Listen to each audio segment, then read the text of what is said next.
Y'all know we've been doing the Nancy Grace thing. Or we was just watching a little Nancy Grace. So now what I'm about to do is Nancy Grace this situation here. When I went to prison, one of the most notorious names in the prison system was the name Willy Bosket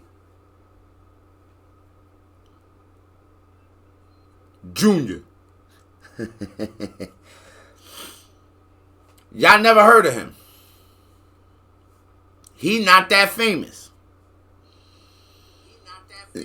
Okay, hold on. We looking him up right here, right? I'll be in the comments if necessary. It ain't really a whole bunch of views. This ain't famous person, right?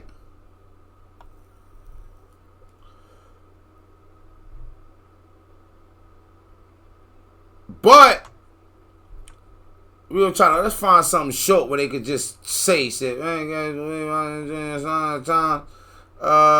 7 minutes of story. Alright, let's just listen to what this 7 minutes say, right? Now, talking about, like when I was saying, some was on Joe Rogan. Come on. I don't know, Joe.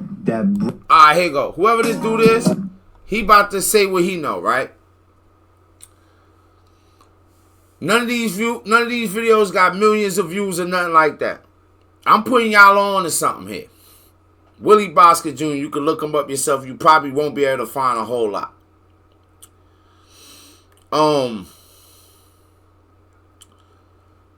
So Joe Rogan asked homie, he like, yo, this is the governor of the dude that went to jail of Illinois, and he like, yo.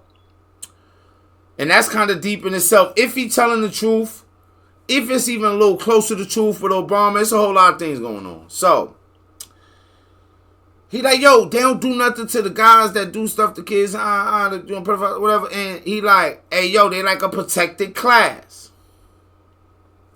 He like, oh, they got them separate. He like, nah, you not about to. You do something that you could get out of line. Like, you can go to the box. Y'all think prison is just touchy-feely. No, there are extra consequences and repercussions. It ain't the Wild Wild West.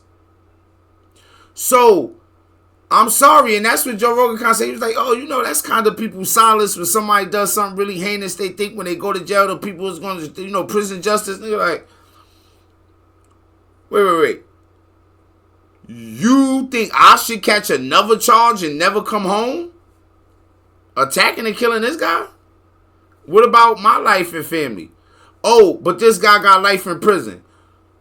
Oh, you think that I want them to put me in a little dog kennel to sleep in for 6 months? Or you think I want to eat only the things that they might put in this tray out the mess hall? I ever told y'all about being in the shoe, and see, remember I was saying earlier about them badges? The shoe, you know, the special housing unit. That's what son told him too. And because you acting special in here, so we gotta put you in a special place. Now, this dude Willy Bosket was one of the most notorious names in the penitentiary. Every dude go to the penitentiary in New York, you know this dude's name. The way they got his life situated as a prisoner,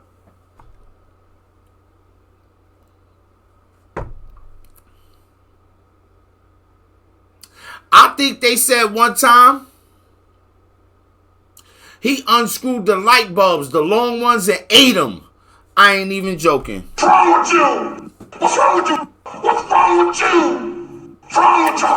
You niggas are crazy. Unscrewed the light bulbs and ate them, the long joints?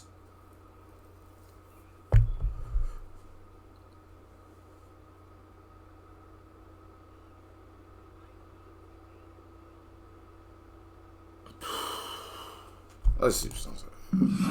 What's up, YouTube family? Come on, gang. Welcome back to another episode. I'm your host. Oh, nah. What got Bosket put behind bars, Okay. let's take a moment to understand the circumstances that shaped his life. Y'all feel like he better than me so far As now? we explore his story, I urge Now you he used to explore his to story. remain open-minded and empathetic for Alright, and I mean for background sake, I mean what is that right there? Like some different kind of mustard? Oh man, hold on again. Can I real quick? We're gonna get it back down the side. What is that in the back? Is that some mustard? What is that back there? What is if somebody can accurately identify what homie might be working with right there, what the fuck is that though? Alright, anyway, let's go. My bad. understanding the journey of individuals like This Bosket. nigga put understanding and journey together. I can't do this. That can elevate our own Elevate? lives as well as the lives of those around Alright, us. we might have to find them. This is the story of a young Willy Bosket growing up. And 3-year-old Jacqueline Green did the most him. Willy Bosket, born in Harlem, 1962, was a notorious criminal whose reign of terror in New York earned him a place in an animal as an infamy. At the age of 15, Willy Bosket committed the most heinous crimes known in the city's history. On March 10th, 1978, he boarded a subway train with a .32 caliber gun with intentions of robbing passengers. In a senseless act of violence, Bosket fatally shot an innocent man, 72-year-old Bernard King, and a 23-year-old Jacqueline Green. I don't know if Bernard King is really the dude name that he shot. I don't know about the lady, but Bernard King was also a famous basketball player in New York too. That's crazy. During his botched robbery. Oh, nah, he bugging. See, the B-roll he using is outrageous. See, and shout out to homie. The brutal, unprovoked nature of these murders shocked the entire city and left a lasting scar on the collective consciousness of New Yorkers. Bosket's callous disregard for human life earned him one of the most dangerous titles of dangerous criminals in New York. Yo, he's wildin'. He is wildin'. You see what they said? A boy who killed Coley is now a prison monster. That was actually like an article or some shit right there. Let me see if we can pause that. The New York Times. A boy who killed Coley is now a prison monster. Willy Bosket, a self-proclaimed monster whose 5-year sentence for 2 subway murders when he was 15 years old led to... So, alright, let's also keep that in mind, right? Getting a 5-year sentence for something like that. I know back in the days in New York, 9 to life used to be like... You could, well, you know, like some places got it where you can't be charged as an adult. We just did cover the story with the girl shooting up the school and with the Columbine, and I think at the time in that state, like they only could lock them up till they was like 20, something like that, one of those cases. But it used to be like 9 to life, or they only could lock you up for a certain amount of time. But you don't always get home on that kind of thing. You see what I'm saying? Like, you can make your journey a lot harder. And so he became notorious in New York State Department of Corrections, right? Like, where I think like when they train the COs, they train the COs using him. Well, using his story and videotapes and evidence from inside the prisons. Pardon me, gang. Following the subway murders, Bosket continued his criminal career and continued to perpetuate a string of armed robberies, assaults, and other violent crimes across the city. His notoriety grew and he became the subject of a massive manhunt by law enforcement officials. Nah, boy. Willy's criminal... Nah, gang. Hold on, gang. There has to be a better, like,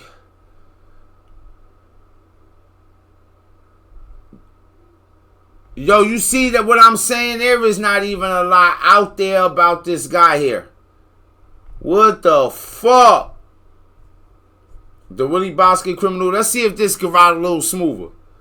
Let's see if whatever this is, gang, can ride a little smoother. This episode contains prison again, with the help of his girlfriend, who pretended to be a prison nurse. It seemed like it was going to work. They made it about 900 miles, and then police caught up to them. There was a shootout, and William Bosket Sr. used his last 2 bullets to shoot his girlfriend. And that's the other part of the story. His pops was like the same type wilder. And, okay, so whoever this is, man, shout out to her. Shout out to, okay, let's go. And then shoot himself. He never met his son Willie. Willie's mother, Laura, was pregnant with Willie when William Bosket was sent to prison. She's in her mid-70s now. She says Willie was a spitting image of his father. Exactly, he looked like his father. He was tall, good-looking, nicely built, and mean.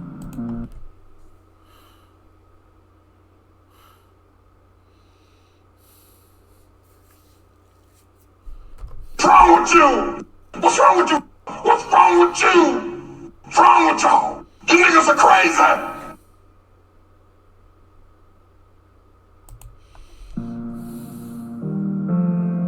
When Willie was little, Laura worked in a candy store and also as a teacher's aide at Willie's school. But she had a lot of trouble managing him. When he was in 2nd grade, Willie broke into his school's storeroom and threw a typewriter out the window. It almost hit a pregnant teacher 3 floors down. When he was about 8 years old, he attacked his sister Safi. Their friend was there. She doesn't want us to use her name. He was like, I'm going to shut her mouth once and for all. And he ran in the kitchen and got the long cooking utensil. And he pulled her over. She was struggling. Yeah, I remember when we was talking about when people like, you know, I never seen it, like, because Magic was like, yo, you can't tell. It's like, look, man, like, yo, it be there. You open your eye up a little bit. You gotta have the other eye there sometimes. You gotta be like, let me keep a little different eye on the motherfucker, because it be there. Let's skip through a little bit. The judge said to Willie, your mother is worth players. He picked pockets. He stole a car. His mother knew that he was out of control and had no idea what to do. After some prodding from the Department of Child Welfare, she petitioned a judge to have Willie declared a person beyond the lawful control of a parent. The judge said to Willie, your mother is worried about you. For 9 years old, you're turning out to be quite a problem. 9? That roused Willie. You're a lying motherfucker, he told the judge.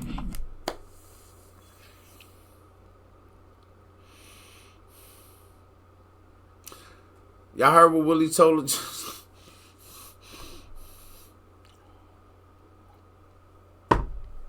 It's a real person. And like I said, I'm kind of putting y'all on. Y'all ain't know who he was. If you watching right now, you like, that's that boo. Thank you, man. We appreciate that. And I hope y'all do.